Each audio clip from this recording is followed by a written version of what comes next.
तो बात क्या है, application of Gauss's theorem, application of Gauss theorem.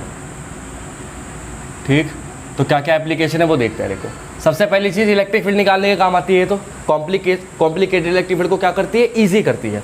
तो पहला एप्लीकेशन है इसका to find electric field due to point charge. Point charge के लिए इलेक्ट्रिक फील्ड का फॉर्मूला हम जानते हैं KQ/R², लेकिन अब वो प्रूफ कैसे करना है, गॉस थ्योरम की मदद से प्रूफ कर देंगे हम इसमें, है ना।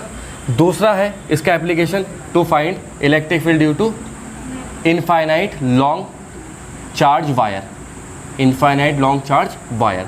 एक वायर है जो इनफाइनाइट लॉन्ग है, उसकी वजह से कितना इलेक्ट्रिक फील्ड होगा ये कैलकुलेट करना है, किसकी हेल्प से, गॉस थ्योरम की हेल्प से।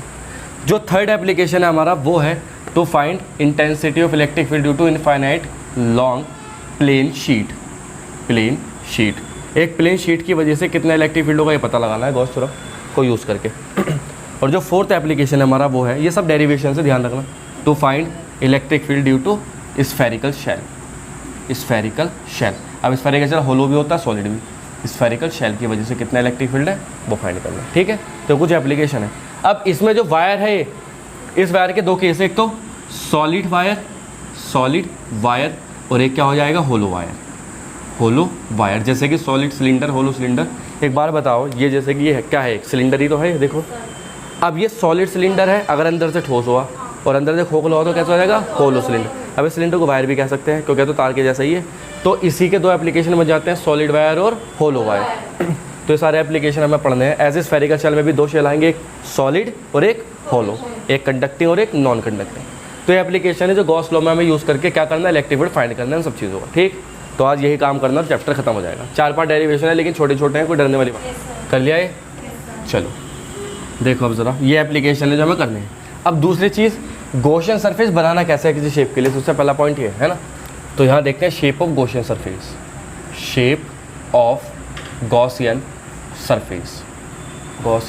सरफेस। जहाँ भी कभी गॉस थ्योरम अप्लाई करोगे वहाँ क्या करना है, पहले गॉसियन एक सरफेस बनाना है।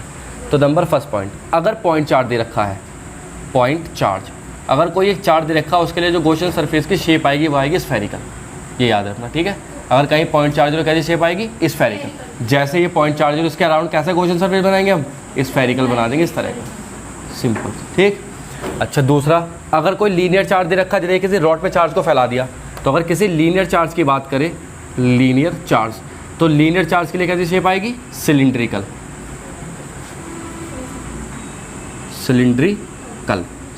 शेप आएगी। जैसे मान लो ये लीनियर चार्ज है, इसे क्या कर दिया हमने, पॉजिटिवली चार्ज कर दिया, तो इसके अराउंड जो गॉसियन सरफेस बनेगा वो सिलिंड्रिकल बनेगा, इस तरह से यहाँ, ये इस तरह से यहाँ, ये गॉसियन सरफेस बन जाएगा।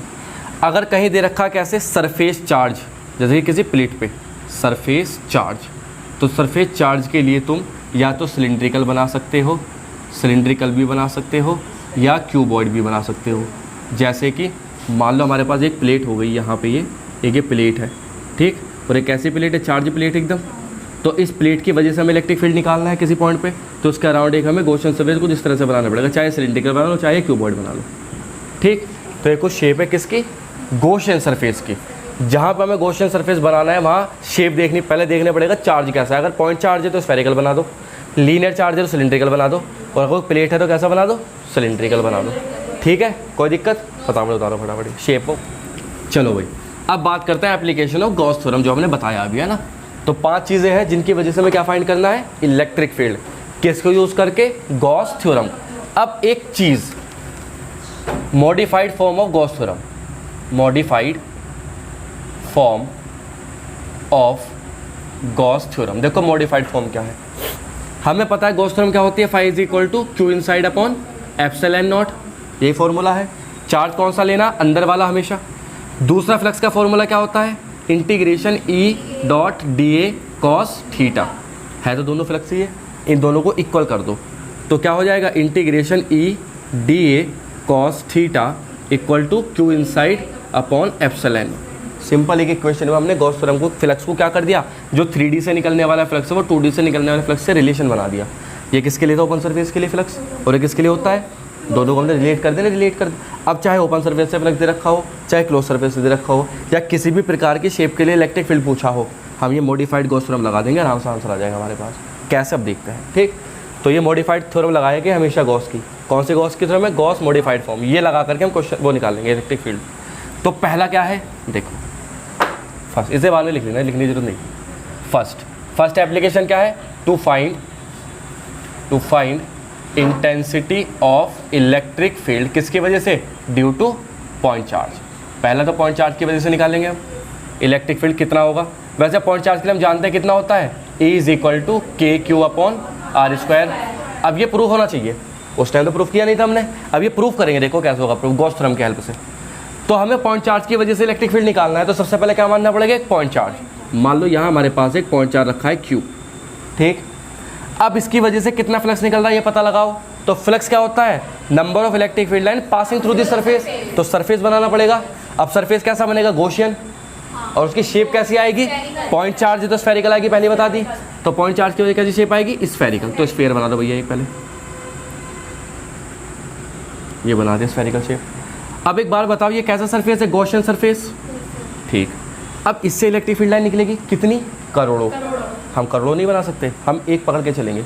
मान लो एक इलेक्ट्रिक फील्ड लाइन निकली और ये चलेगी सीधी, वेक्टर E एक निकली। अब ये इलेक्ट्रिक फील्ड लाइन क्या बन गई? फ्लक्सी तो बन गई, क्योंकि ने सरफेस को पार कर दिया। अब कितने सरफेस को पार करा? बहुत जरा से एरिया को पार करा होगा, क्योंकि एक ही तो लाइन है। अब इसमें से भी करोड़ों लाइन निकल रही, तो वो अगर एक लाइन को पकड़ूंगा तो बहुत जरा से सरफेस से पार करा होगा। तो मान लो बहुत छोटा सरफेस है, इसका एरिया क्या हो जाएगा? DA। अब इस एरिया का एरिया वेक्टर क्या होगा? इसके परपेंडिकुलर। स्फेरिकल है ये, सर्कल नहीं है, क्या है ये? स्फेरिकल। तो इसके परपेंडिकुलर मतलब बिल्कुल जस्ट इस तरह से, वेक्टर DA। तो इस केस में थीटा कितना होगा? 0। दोनों पैरेलल लाइन है। अब हमेशा जब भी स्फेरिकल शेप दे रखी हो थीटा 0 ही लेना, बाद में से ये देख लो तुम, ठीक है। अब लगाओ भाई, क्या लगाएंगे? Modified Gauss theorem. तो क्या कहती है वो? Integration E.dA cos theta equal to Q inside upon epsilon not. ये फॉर्मूला मॉडिफाइड गॉस थ्योरम का। हमें क्या निकालना है? E को बाहर ले लो। तो E equal to integration E क्या है? DA cos थीटा की वैल्यू क्या है? cos 0 equal to Q inside upon epsilon not. मान लो स्फीयर की रेडियस कितनी है? R है।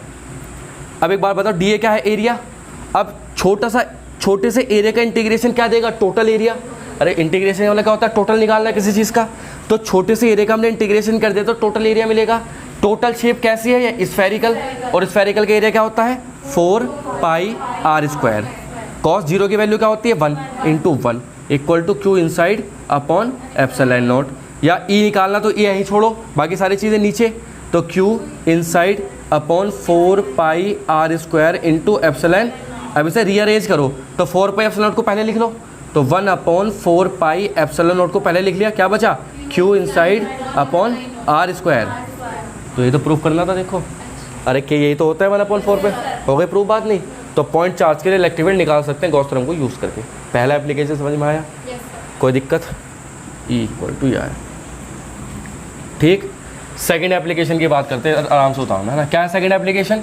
टू फाइंड किसके वजह से निकालना भाई बताओ? Intensity of electric field due to long charge wire. अब ये इनफाइनाइट लॉन्ग चार्ज वायर है, ठीक है ना।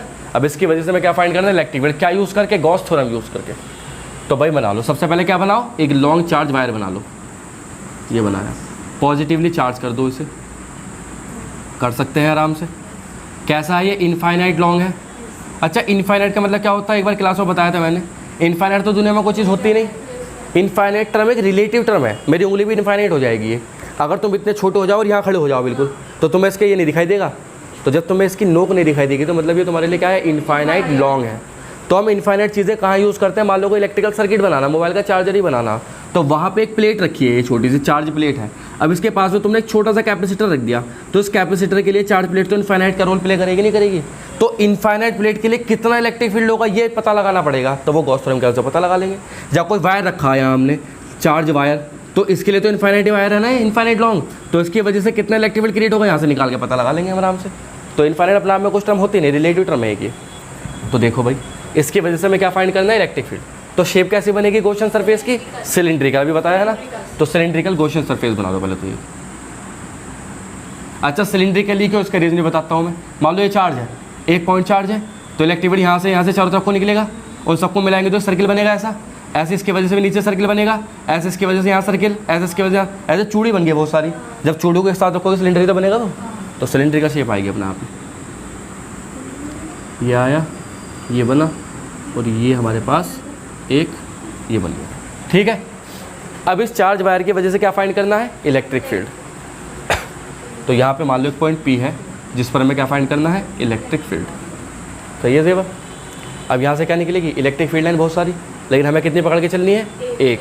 तो एक इलेक्ट्रिक फील्ड लाइन गई और सीधी निकल करके चली गई, वेक्टर E। अभी बहुत जरा से एरिया को पार करा होगा इसने, तो बहुत जरा से एरिया मान लो, एरिया कितना, DA। अब इसका एरिया वेक्टर जस्ट आगे की तरफ को क्या, DA वेक्टर। थीटा कितना हुआ यहाँ, 0, थीटा तो 0 होना है। इसकी रेडियस कितनी है यहाँ से यहाँ तक के, मान लो इसकी रेडियस है R, और इस वायर की लेंथ कितनी, सिलेंडर की लेंथ कितनी, L मान ली हमने। अब हमें इलेक्ट्रिक फील्ड पता लगाना, तो क्या लगाएंगे, मॉडिफाइड गॉस थ्योरम लगा लेंगे। लिखेंगे मॉडिफाइड गॉस थ्योरम, क्या कहती है, integration E DA cos theta equal to क्या होगा, Q इनसाइड अपॉन। अभी चार्ज वायर है तो उसकी लीनियर चार्ज डेंसिटी कितनी, लैम्डा दे रखी है, मतलब है ना। E निकालना ही बाहर ले लो, अंदर क्या बचेगा, इंटीग्रेशन DA कॉस थीटा की वैल्यू 0 इंटू है इक्वल टू क्या चल रहा, Q inside upon epsilon not. ठीक है बात इतनी सारी। अब देखो E, DA क्या है, एरिया इस जरासे का, इंटीग्रेशन करके टोटल क्या मिल जाएगा, टोटल शेप कैसी है ये, सिलिंड्रिकल। और सिलेंडर का एरिया क्या होता है, 2 pi R H, 2 pi R H, H की जगह क्या है यहाँ, L, तो 2 पाई आर एल, तो हो जाएगा क्या, 2 pi R L equal to Q inside upon epsilon naught. सारी चीज़ें नीचे ले जाओ, तो E इक्वल टू क्या हो जाएगा, Q inside upon 2 pi R L into epsilon not. ठीक है ना इतनी बात। अब देखो 1/2 पाई एप्सिलॉन नॉट को बाहर लिखो, इंटू क्या बचा, Q inside upon R into L। ये चीज़ जानते हो क्या होती है, linear charge density, charge per unit length. तो इसे क्या लिख सकते हैं, लैम्डा। तो E इक्वल टू क्या हो जाएगा, 1/2 pi epsilon not lambda upon R। सही है। तो ये इलेक्ट्रिक फील्ड है किसकी वजह से, चार्ज वायर की वजह। अगर हमें ग्राफ बनाना हो, किसका ग्राफ बनाना हो, E एंड R के बीच में, तो क्या बन जाएगा, देखो जिसके बीच ग्राफ बना लो तो छोड़ो बाकी तो भगा दो, तो ये प्रोपोर्शनल टू 1/, क्या बचा, R। तो ग्राफ कैसा आएगा, हाइपरबोलिक। तो R यहाँ, E यहाँ, इस तरह की शेप आ जाएगी। सब जानते, कोई दिक्कत यहाँ तक।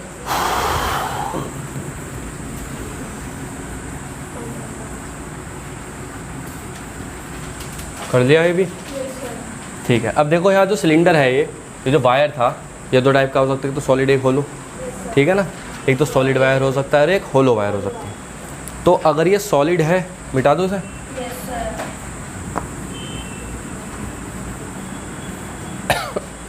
अब देखो इसी का part A, if wire is hollow, wire is hollow. अगर होलो वायर है ये, तो होलो वायर का मतलब होता है मोटा सिलेंडर है, अंदर से खोखला है कुछ इस तरह का, इनफाइनाइट लॉन्ग है, तो इनफाइनाइट लाइन बना दो यहाँ से यहाँ तक, और ये यहाँ से इस तरह से हमने बना दी। और कैसा है, चार्ज है, तो पॉजिटिव चार्ज यहाँ पे स्प्रिंकल कर दो इस तरह से, ठीक। ये हमने स्प्रिंकल कर दिया इस पर। अब इसके 3 पॉइंट पर हमें इलेक्ट्रिक फील्ड निकालना होगा, एक तो इसके अंदर, एक इसके बाहर और एक इसके ऊपर, क्योंकि होलो है। तो होलो के अंदर भी जगह होगी, बाहर तो है यही, और एक इसके ऊपर भी। तो 3 जगह पे क्या निकालना पड़ेगा हमें, इलेक्ट्रिक फील्ड। तो यहाँ पे अगर इसकी रेडियस यहाँ से मैं क्या मान लूँ, कैपिटल R मान लूँ, ठीक। इसकी लेंथ कितनी मान लो यहाँ से यहाँ तक की, L मान लो, ये है। तो नंबर फर्स्ट केस, इनसाइड। सबसे पहला केस किस में निकालना है, इनसाइड। इनसाइड मतलब जब क्या हो, जब ये जो कैपिटल R है ये क्या हो, छोटी हो किससे, स्मॉल r से। कैपिटल R बड़ी हो स्मॉल, जैसे कि मान लो यहाँ कोई पॉइंट है P, देखो अंदर कोई पॉइंट P मान लिया। अच्छा इसकी क्या है, ये बीच की लाइन एक्सिस, ये क्या होगा इसका एक्सिस, ठीक। अब इस पॉइंट P पे हमें क्या निकालना है, इलेक्ट्रिक फील्ड। अंदर है ना पॉइंट P। अब जिस पॉइंट पर हम इलेक्ट्रिक फील्ड निकालते हैं वहाँ क्या मानना पड़ेगा, गॉसियन सरफेस। अभी बार बताओ कैसा गॉसियन सरफेस बनेगा, सिलिंड्रिकल, क्योंकि लीनियर है ना ये। तो कैसा बनाओ, यहाँ से यहाँ तक सिलिंड्रिकल बना दो कुछ इस तरह का, यहाँ ये और यहाँ ये, हमने सिलिंड्रिकल गॉसियन सरफेस बना दिया। अब जब हमने सिलिंड्रिकल गॉसियन सरफेस बनाया तो हमें गॉसियन सरफेस की स्टडी करनी है बस। तो लगाओ यहाँ modified Gauss theorem. Modified Gauss theorem क्या कहती है, integration E DA cos theta equal to Q inside upon epsilon not. अब इस गॉसियन सरफेस को ध्यान से देखो और ये बताओ क्या इस गॉसियन सरफेस के अंदर कोई चार्ज है, क्या इस गॉसियन सरफेस के अंदर कोई चार्ज है? क्यू कौन सा वाला लेना? इनसाइड वाला। क्या अंदर कोई चार्ज है? तो अंदर कोई चार्ज नहीं है, तो मतलब क्यू इनसाइड कितना हुआ यहाँ पे? 0। तुम टाइम नहीं देखते क्या? टाइम तो सुबह में क्या टाइम था? तो ट्यूशन पढ़ के आई हो? तो बैठ जाओ, जितनी देरी भी आई बैठ तो जाओ फिलहाल। अब नीचे जाए तो पानी पी के आ जाते।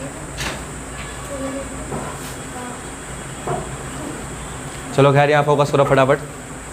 क्या बता रहा था मैं?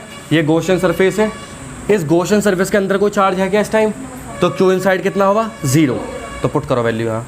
तो integration E D A cos theta equal to क्या हो जाएगा पूरा? 0 अपॉन एप्सिलॉन मतलब 0, या ई की वैल्यू क्या हो जाएगी? 0। तो मतलब किसी भी होलो वायर के अंदर जरा सा भी इलेक्ट्रिक फील्ड नहीं मिलेगा तुम्हें। अगर तुम इसको बाहर से चार्ज कर दोगे तो अंदर तुम अपना हाथ रख दो, कुछ नहीं होने वाला। हालांकि तुम्हें डर रहा होगा, लेकिन सच में कुछ नहीं होगा, है ना, क्योंकि अंदर इलेक्ट्रिक फील्ड कितना है? 0। तो सीधी सी बात है। अब क्या करते हैं? On the wire. दूसरा केस क्या हुआ? On the wire. ये second case on the wire मतलब इसको ऊपर कोई पॉइंट पी है, अब इस पर निकालना।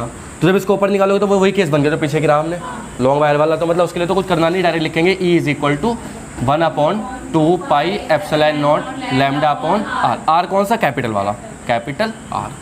ये तो सिंपल वाला करा है। अब बात आती है थर्ड पॉइंट पे, कौन सा? आउटसाइड। कहाँ? आउटसाइड। अब आउटसाइड मतलब कोई पॉइंट भी यहाँ है आउटसाइड पे। अच्छा, इस पॉइंट को P कह दो, इसे क्या कह दो? Q, वैसे क्या कह दो? R, ऐसे कह दो, चलो है ना। कुछ और नाम दो, कौन सा नाम दे? X नाम दे दो, चलो। आउटसाइड। आउटसाइड पे क्या होगा? ये आउटसाइड कितनी दूरी पर है? मान लो स्मॉल r दूरी पर है वाला पॉइंट। अब एक बार बताओ, इन दोनों में से कौन सी डिस्टेंस बड़ी है? कैपिटल आर या स्मॉल आर? स्मॉल आर बड़ी है, तो मतलब यहाँ कि small R is greater than capital R. तो ये आउटसाइड की कंडीशन है। अब आउटसाइड के लिए क्या करना है? पॉइंट X बाहर है। अब एक बार बताओ, कोई होलो वायर रखा तुम्हारे सामने, तुम उसके बाहर खड़े हो, तुम्हें पता है वो होलो है, तुम बाहर से नहीं बता सकते देख के उसे, जब तक तुम उसके पास से जाके ना देखोगे। अगर तुम उसके बाहर से ऐसे खड़े हो और कोई वायर रखा सामने तुम्हारे, वो होलो है सॉलिड है तुम्हें नहीं पता, तो हमें इसे कैसे ट्रीट करना पड़ेगा? सिंपल वायर की तरह, क्योंकि बाहर से देख रहे हैं ना हम तो उसे। और सिंपल वायर की तरह, जो सिंपल वायर की तरह अगर हम इसे ट्रीट करेंगे तो इसका इलेक्ट्रिक फील्ड हमने निकाला भी पीछे, वो सिंपल वायर ही तो था केवल एक। तो इलेक्ट्रिक फील्ड कितना आएगा? E is equal to 1/2 pi epsilon not lambda upon small R. ये वाला r स्मॉल आर, ये तो आया था भी निकल के, सिंपल कुछ नहीं। मेन जो बात थी यहाँ इनसाइड वाली की थी, आउटसाइड और उसके ऊपर तो बात सेम ही है। जब आउटसाइड वाला, जब ऑन द वायर निकालेंगे तो आर कौन से लेंगे? इसकी रेडियस। और जब आउटसाइड निकालेंगे तो वो डिस्टेंस लेंगे जहाँ से तुम मेजर कर रहे हो। गए सारे केस नहीं इसके? ये और डाल लो फटाफट से। टू चार्ज प्लेट और क्या निकालना है? Due to spherical shell. तो पहले चार्ज प्लेट का निपटा लेते हैं, फिर स्फेरिकल शेल का कर लेंगे आराम से, ठीक। तो हम बात करें अगर यहाँ Gauss intensity of electric field due to charge plate having surface charge density sigma, जिसके सरफेस चार्ज डेंसिटी क्या है? सिग्मा है। तो भाई हमारे पास एक चार्ज प्लेट है, जैसे कि मान लो ये रही चार्ज प्लेट, ये और एक ये, ठीक है। ये यहाँ से इनफाइनाइट लॉन्ग चार्ज प्लेट है, ये बात याद रखना, इस तरह की। और तुम जानते हो इनफाइनाइट क्या होता है? इनफाइनाइट कोई चीज़ होती नहीं, इसके पास में तो छोटी चीटी रख दो, उसके लिए इनफाइनाइट ही हो जाएगी, है ना। इस पर हमने पॉजिटिवली चार्ज को क्या कर दिया? डिस्ट्रीब्यूट कर दिया। इस तरह से चार्ज को पॉजिटिवली डिस्ट्रीब्यूट कर दिया हमने, इस तरह से ये कर दिया भाई। अब इसकी वजह से क्या होगा? इलेक्ट्रिक फील्ड तो होगा ही सब जगह, ठीक है। अरे होगा या नहीं होगा? इलेक्ट्रिक फील्ड होगा इसकी वजह से। तो इसकी वजह से चारों तरफ इलेक्ट्रिक फील्ड होगा। हमें वो इलेक्ट्रिक फील्ड निकालना, तो कहीं एक पॉइंट मानना पड़ता है जहाँ हम इलेक्ट्रिक फील्ड निकालते हैं। तो मान लो यहाँ पर एक पॉइंट P है, जिस पर हमें क्या कैलकुलेट करना है? Electric field.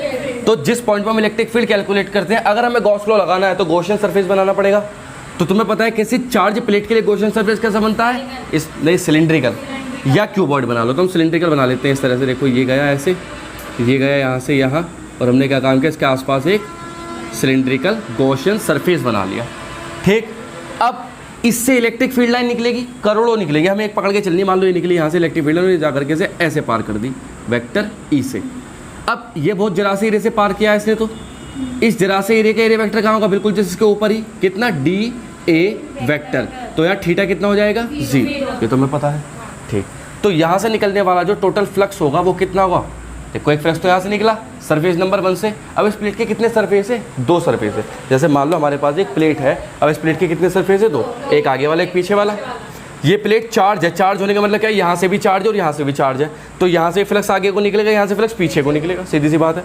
तो हमने जो लिया है वो कौन सा फ्लक्स लिया आगे वाला, अरे पीछे भी तो है, तो 2 फ्लक्स निकलेंगे। तो 2 फ्लक्स का मतलब ये है कि जो टोटल फ्लक्स होगा वो होगा φ1 + φ2, सीधी सी बात है। एक पीछे को और एक आगे को, तो पीछे को भी बना लो भाई, सिलेंडर छोटा सा इस तरह से, एक ये बना यहाँ और यहाँ से ये गया, और यहाँ से इलेक्ट्रिक फील्ड कैसे जाएगा, वेक्टर ई इस तरह से, और एरिया वेक्टर भी इसका कितना होगा, DA वेक्टर। तो यहाँ भी थीटा कितना होगा, 0, नहीं यहाँ भी 0, दोनों की डायरेक्शन देखो। 180 कब होता है, जब इलेक्ट्रिक फील्ड अंदर को जा रहा होता, चूंकि प्लेट से निकल रहा ना फील्ड, तो दोनों तरफ से बाहर को तो निकलेगा, तो ये होगा भाई। तो टोटल फ्लक्स φ1 + φ2। अब देखो φ1 कितना होगा, EA cos थीटा, पहले वाली प्लेट के लिए है, हाँ दोनों सेम होंगे क्योंकि प्लेट सेम है। दूसरा EA cos थीटा किसके लिए है, ये सेकंड वाली के लिए। और हम जानते हैं फाई गॉस थ्योरम के अकॉर्डिंग क्या होता है, Q inside upon epsilon not, ये तो होता ही चलता आ रहा। तो Q inside upon epsilon not equal to ये E ये A cos थीटा की वैल्यू 0 प्लस AB E ये A cos थीटा की वैल्यू 0। तो कुल मिलाकर के हो जाएगा Q inside upon epsilon not equal to ये 0 1, ये 0 1, तो 1 × 1 2 हो जाएगा, तो क्या हो जाएगा 2EA, डायरेक्टली तो कोई दिक्कत थोड़ी है। तो E की वैल्यू क्या हो जाएगी यहाँ से, Q inside upon epsilon not into 2A, सही है इतनी बात। अब तुम जानते हो जो Q अपॉन A है ये क्या होता है, सरफेस चार्ज डेंसिटी SCD। तो हम जानते हैं SCD क्या होता है, sigma equal to Q upon A। तो पुट कर दो, तो E इक्वल टू क्या हो जाएगा, सिग्मा अपॉन 2 एप्सिलॉन नॉट। ये आया इलेक्ट्रिक फील्ड किसकी वजह से, ड्यू टू चार्ज प्लेट। अब एक बार बताओ, यहाँ क्या कोई डिस्टेंस आई है इसमें, कहीं किसी डिस्टेंस का जिक्र है क्या इस फॉर्मूले में।